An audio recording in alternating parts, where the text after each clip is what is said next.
Hello, everyone. My name is Cassandra Mendoza, and I am a training coordinator at the Texas Institute for Child and Family Wellbeing. And today we're hosting our monthly webinar, which we have every month. And today we're going to be talking a little bit about language and adoption. And we have Erika Settles, who's our Permanency Training Coordinator at the Texas Institute for Child and Family Wellbeing. And so again, thank you all for joining us today. So she's going to go ahead and do the webinar.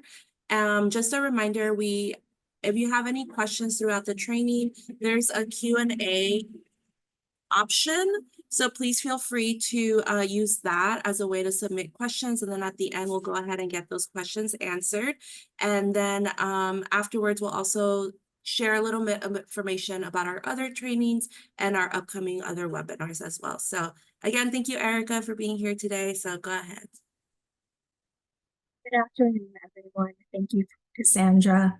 So my name is Erika Settles, as Cassandra said, and in addition to being the Permanency Training Coordinator for the Texas Institute of Child and Family Wellbeing, I also have 12 years of previous experience in child welfare. I worked for DFPS as a conservatorship supervisor and an adoption supervisor as well. So I come with that lens in this training, and also adoption is personal to me as my nephew was adopted from the foster care system as well.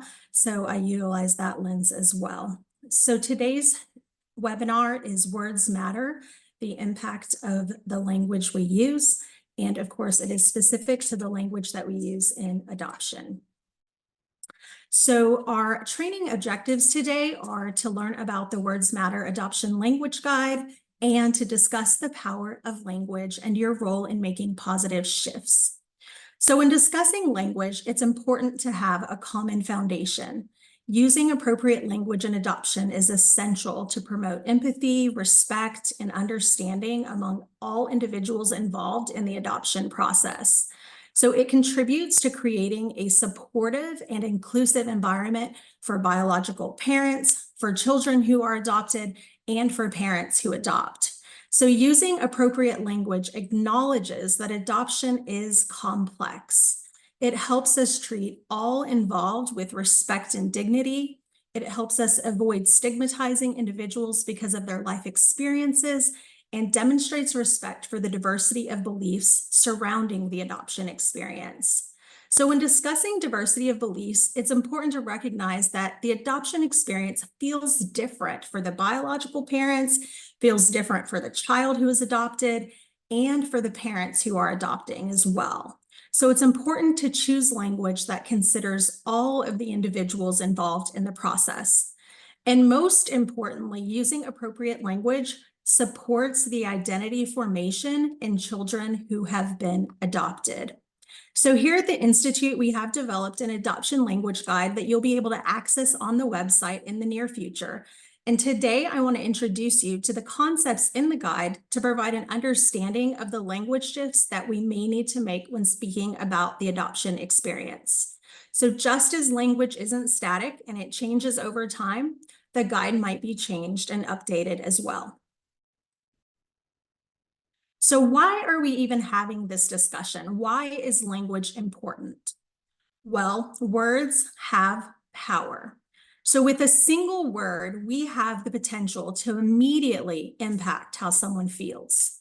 I think we can all think of instances where we've interacted with people who have made us feel like an outsider or like we don't belong in that space. They may have used language that excluded us. Something as simple as talking about a group you identify with and saying, yeah, they're not like us.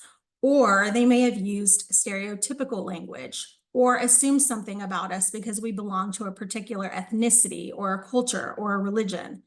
Maybe they even used derogatory terms or made insensitive jokes about an experience that connected to ours.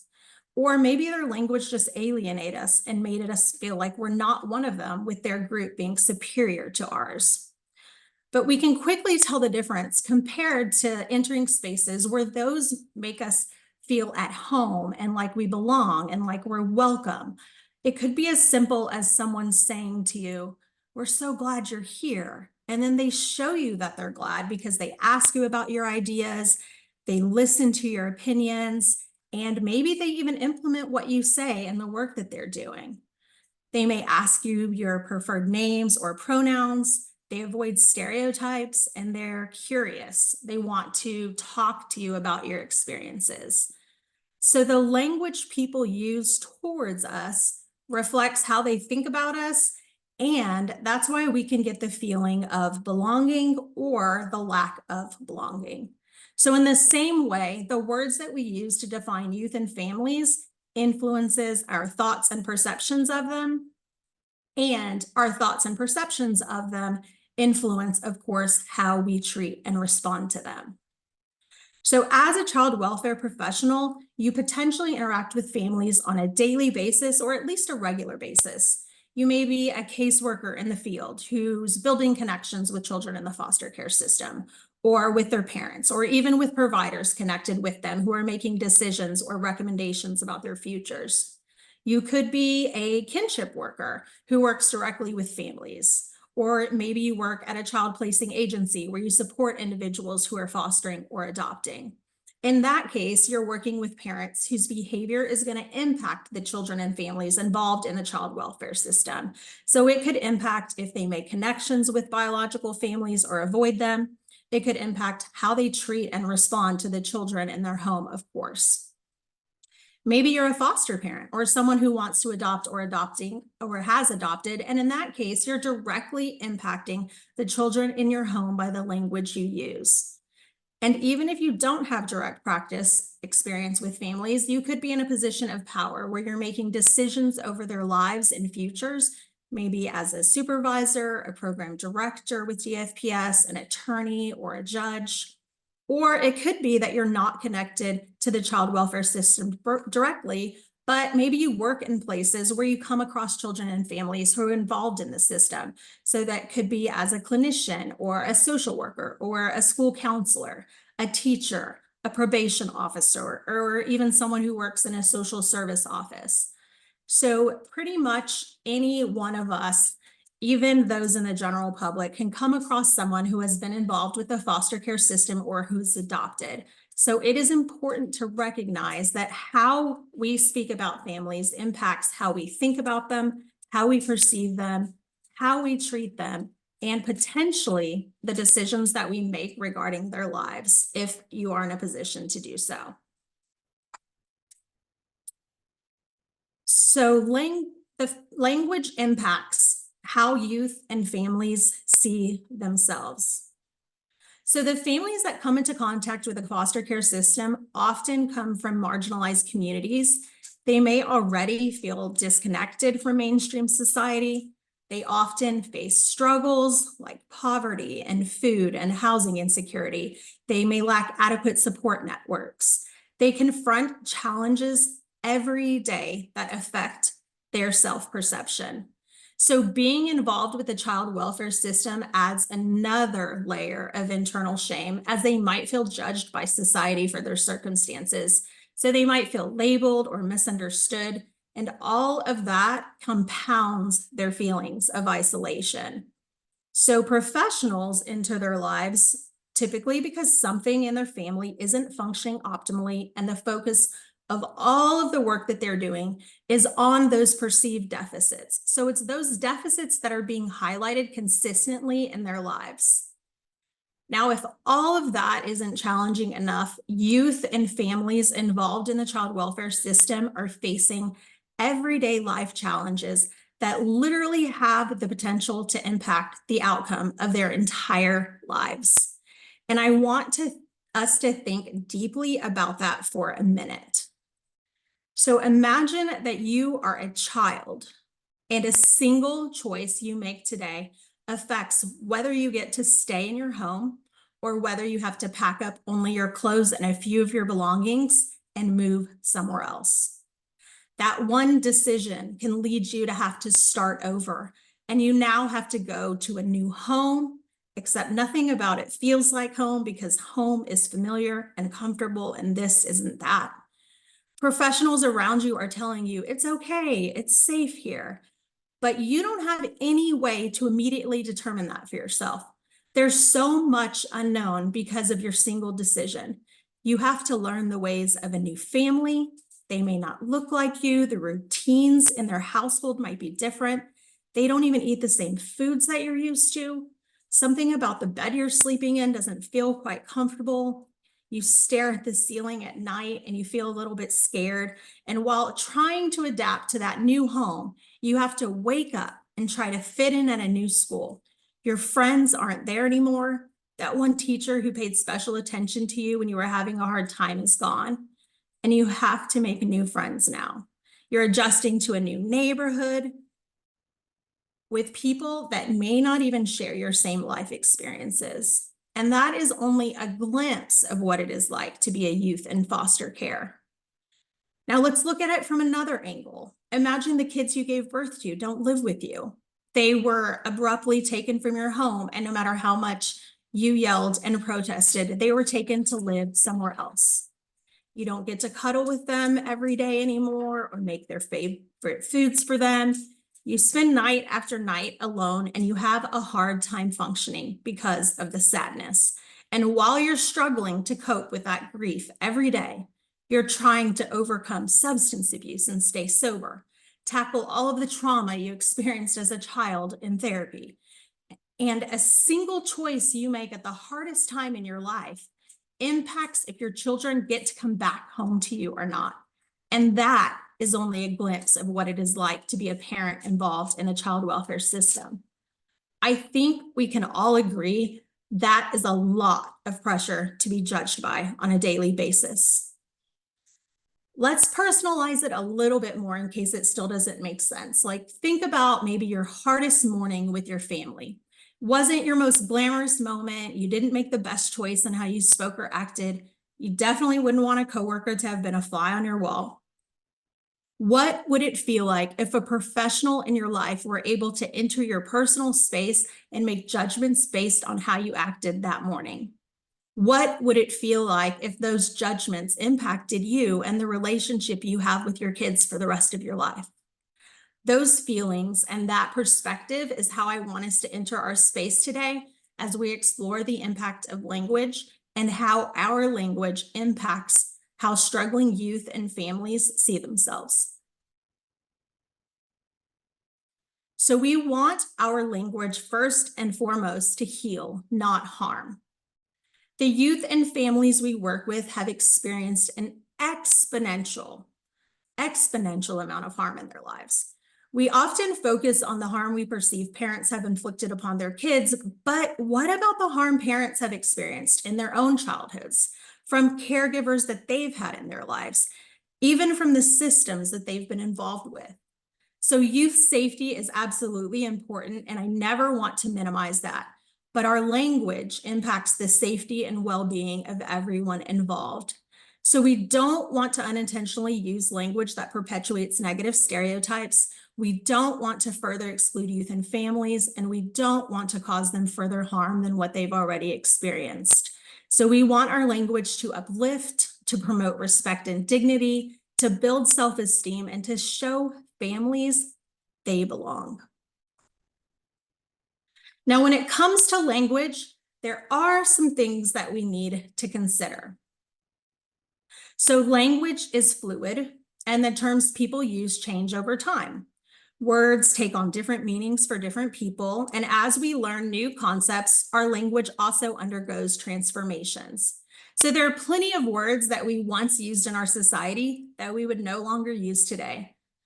These could be harmful, like racial slurs, terms related to disability, gendered terms, terms related to body size or to mental health.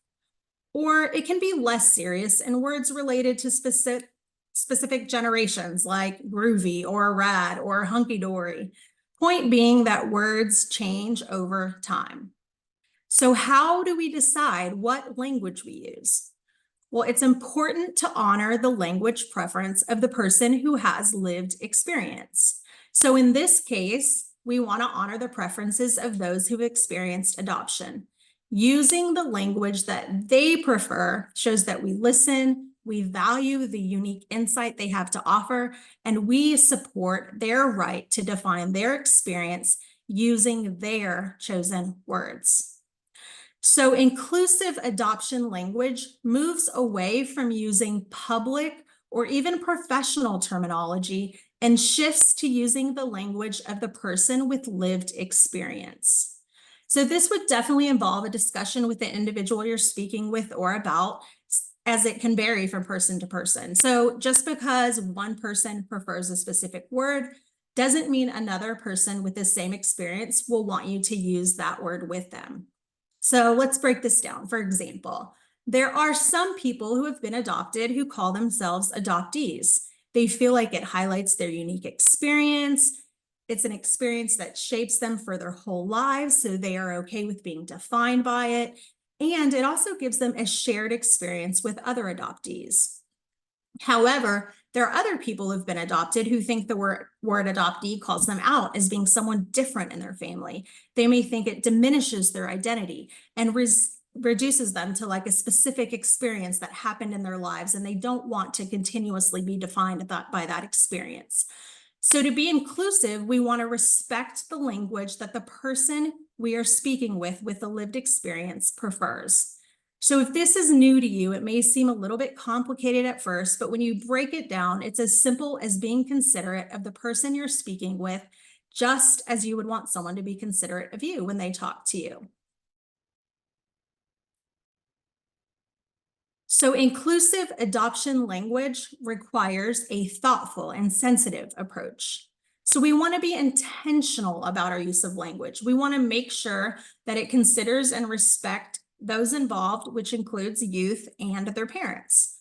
So given the difficult experience people have in the system and all those experiences that they've already faced, we don't want to contribute to their negative experiences further. We want to be sensitive and we want to create a safe space for them. So using the language that they prefer lets them know that they are safe and they belong. So one of the ways that we can do this is by letting go of outdated language. So as language evolves, letting go of those outdated terms, as well as the perspectives that uphold them, is important. So for example, it was once used to speak of children in foster care to call them orphans, or children who need families, or children who need homes, or to say that they are children without families. But when it comes to choosing our language, we want to avoid particular terms because there are perspectives behind those terms that we want to let go of as well. So if we kept using those terms, like the ones I just mentioned, then it's going to be nearly impossible to shift the perspectives that go along with those terms. So what is the perspective in this case that is concerning? Well, take the word orphans. It literally means without parents. It's a term people used to use when one or both parents had died. Children in foster care are not orphans. They have parents, they have families, they have family history that is very important to them. They have a cultural identity that has shaped them. And when we deny that they have families, we're negating their history, their culture, their identity. So going back to the fact that language impacts how we respond to families, what might it look like in practice if you think of a child as not having parents? It could be that you engage in behaviors that are less likely to reunify them with their biological families, or more likely to terminate their parental rights. It could be that if they are adopted, you're less likely to maintain connection with their biological families, or that you're not as concerned with surrounding them with the culture and traditions of their biological families. All of these things will impact a youth's identity and how they perceive themselves. So many adults who have been adopted have said they often felt conflicted between their biological families and the families who have adopted them. They have these two identities, so to speak, that have felt separate or in conflict with one another. But they feel most safe when these two identities can be connected and integrated, as both of them have impacted, shaped, and influenced who they are. The closest connection I can think of what more of us have experienced is divorce. So in many situations, a child has a primary parent they live with and another parent that they spend time with during specific weekends and holidays.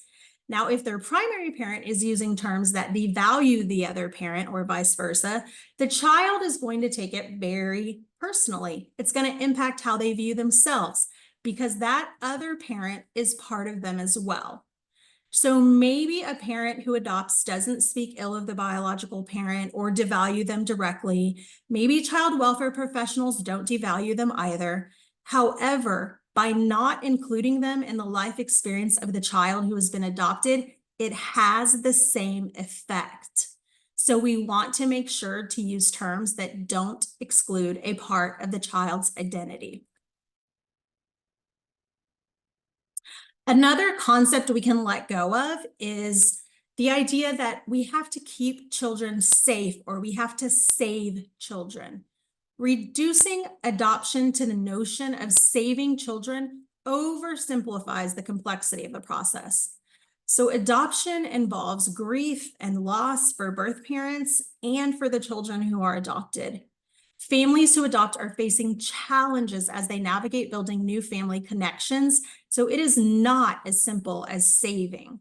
Additionally, if we view ourselves as rescuers, we might not see the inherent strengths of biological families and their communities in keeping children safe. And this mindset can make us think that removing children is the only solution, and it can hinder reunification. So we want to see ourselves as supporters, not rescuers. So we can reframe it by saying we can support families to meet the needs of their children. When we see our role as supporters, we're more likely to help families meet their needs. So we're going to assess what's going on in this family's life. How can we best help them figure out this situation so that their kids can be returned to their care? And even in cases where reunification is not possible and the outcome is adoption, we're still not saving the child.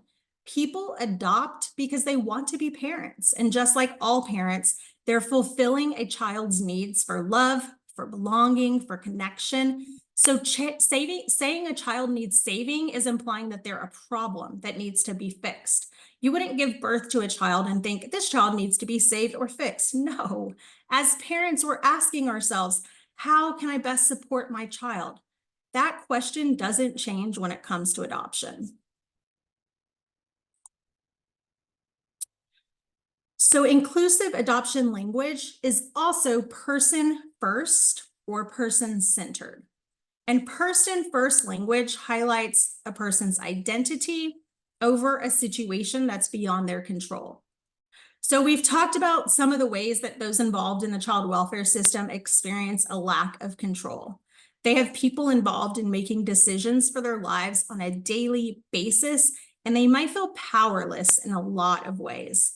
So when it comes to the language we use, we want to put control back in their hands. Highlighting a person's identity gives them control because your identity is what?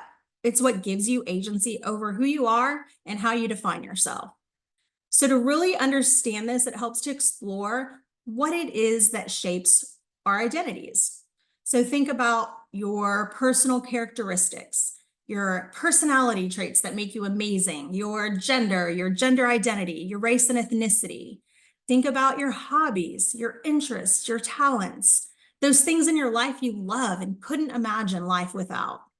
Think about your cultural and ethnic background, those special things that make your family unique, your traditions, your language, your customs, your religion. Think about your life experiences. What are you most proud of? What has been challenging? What have you overcome? All of these things impact your values, your beliefs, your decisions, and when combined, these components of your identity impact how you perceive and define yourself. When it comes to your identity, you might not have been in control of every single experience that has shaped it, but you are in control of how you define it and how you present yourself to others. Our identity is a way that we have power and control over our own lives. So we want our language to respect and value a youth's and family's identity. We want to give them control over their own lives and the words they use especially when they are facing so many experiences outside of their control.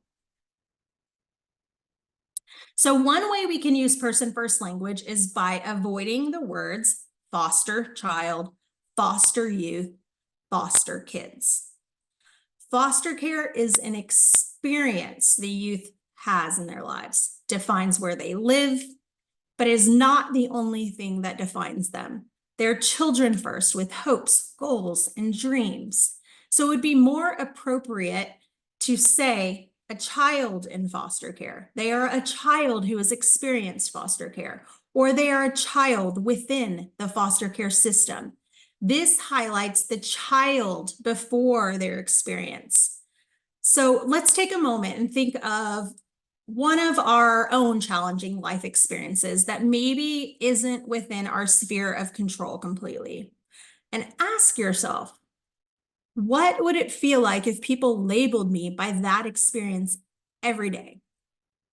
Maybe you're like me and you experience anxiety. I don't know about you, but I can't imagine someone calling me anxious Erika, not just one time, but on a daily basis. That's a more absurd example and likely seems obviously inappropriate, but it's what we do when we call a child in foster care a foster child or a foster youth or a foster kid. So let's just stop saying it. So inclusive adoption language avoids deficits-based language. So deficits-based language depersonalizes the individual, and we see them based on the label that we attached to them versus their full personhood. So let's look at an example. So instead of abused children, neglected children, or vulnerable children, we want to consider saying children who have experienced abuse or neglect. Calling a youth abused, neglected, or vulnerable is definitely giving them a label, and it distracts us from seeing their full personhood. Again, they are children first, and what's happened to them is their experience, but it is not who they are.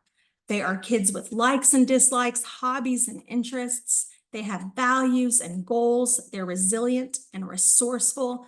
So it is best to refer to children without any labels at all. We can just call them kids.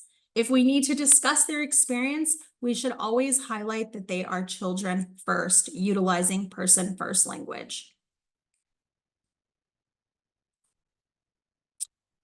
So inclusive adoption language also considers the needs of the person with lived experience. So when it comes to adoption, like we've said, the person with lived experience may either be the biological parent, a parent who is adopting, or the child who is in foster care or is adopted. So we always want to consider each of their needs. When it comes to biological parents, they are navigating the situation the best they can and do not always control what happens to their kids. So we want to avoid saying they have abandoned their child, they gave up their child wasn't wanted. To say they're abandoning their child or don't want them suggests a complete disengagement and disregard.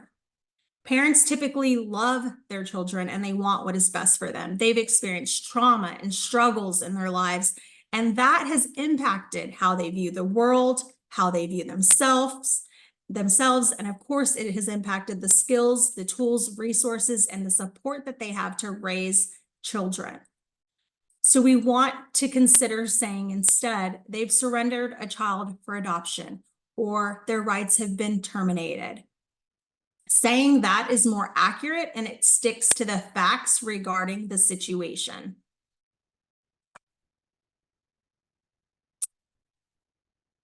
We also want to avoid real parent, or natural mother, natural father, natural family. You may have heard it mentioned that a biological or birth parent is referred to as the real parent.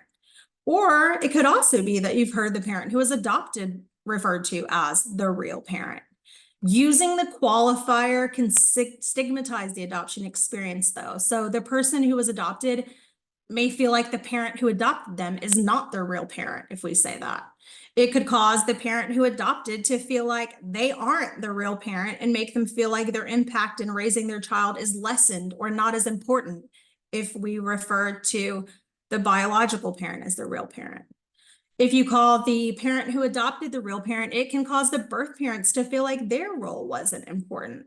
So it's not necessary to put qualifiers on parent. If the situation requires a specification of their role, you could say birth, biological, or first parent when speaking of biological families, or you could just simply say parent, mother, father, family. So what is important here is that you're asking the person that you're speaking to how they would like to be addressed.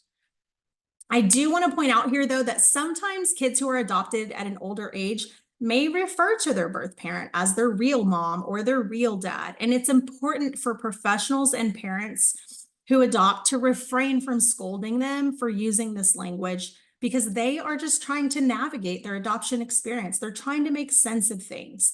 The child's perceptions are valid to them, even if they differ from our own, even if they make us feel uncomfortable. They're navigating an experience that isn't comfortable for them, and it's our role to support them and not make them responsible for our feelings. So depending on the child's age and the situation, you might discuss language choices with them. However, if it's a situation that isn't really about language, but it's about some other important experience that they're exploring in their lives, it might be a time to just focus on what they're processing and save the language discussion for another day.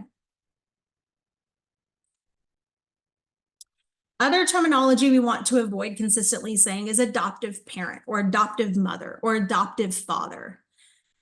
Constantly emphasizing the term adoptive may differentiate parents who have adopted from those who do not. And then it's okay to categorize different types of parents as just parents, like we did for biological parents in the previous slide. We don't have to use qualifiers. Using neutral language without qualifiers is what helps us normalize diverse family structures, helps us avoid these distinctions. If the situation requires naming a specification of their role, ask the person how they prefer to be addressed, or use person-first language, a parent who adopted. When it comes to children who are adopted, it could be that one day they refer to the parent who adopted them as their adoptive parent to distinguish them from their birth parents. It could also be that they refer to them as just their parent. Whatever they choose to use is completely acceptable. It's important, again, to use the language of the person you're talking to and consider what they prefer. I also want to add a note here for professionals regarding documentation. So when it comes to either parent, it's important in documentation and direct communication to address them by their name rather than referring to them as birth mom or bio mom or birth dad or bio dad or adoptive mom or adoptive dad. I understand it makes it easier to differentiate who you're speaking about, but it can come across as disrespectful to their parent if they aren't identified by their name. We want to acknowledge their individuality, and we want to foster respect and consideration. So referring to them by their names instead of shortened terms to identify them is most appropriate. So to review, why is all of this important? Well, how we communicate about youth and families impacts how we perceive them and how we interact with them. And going back to language impacts how youth and families see themselves.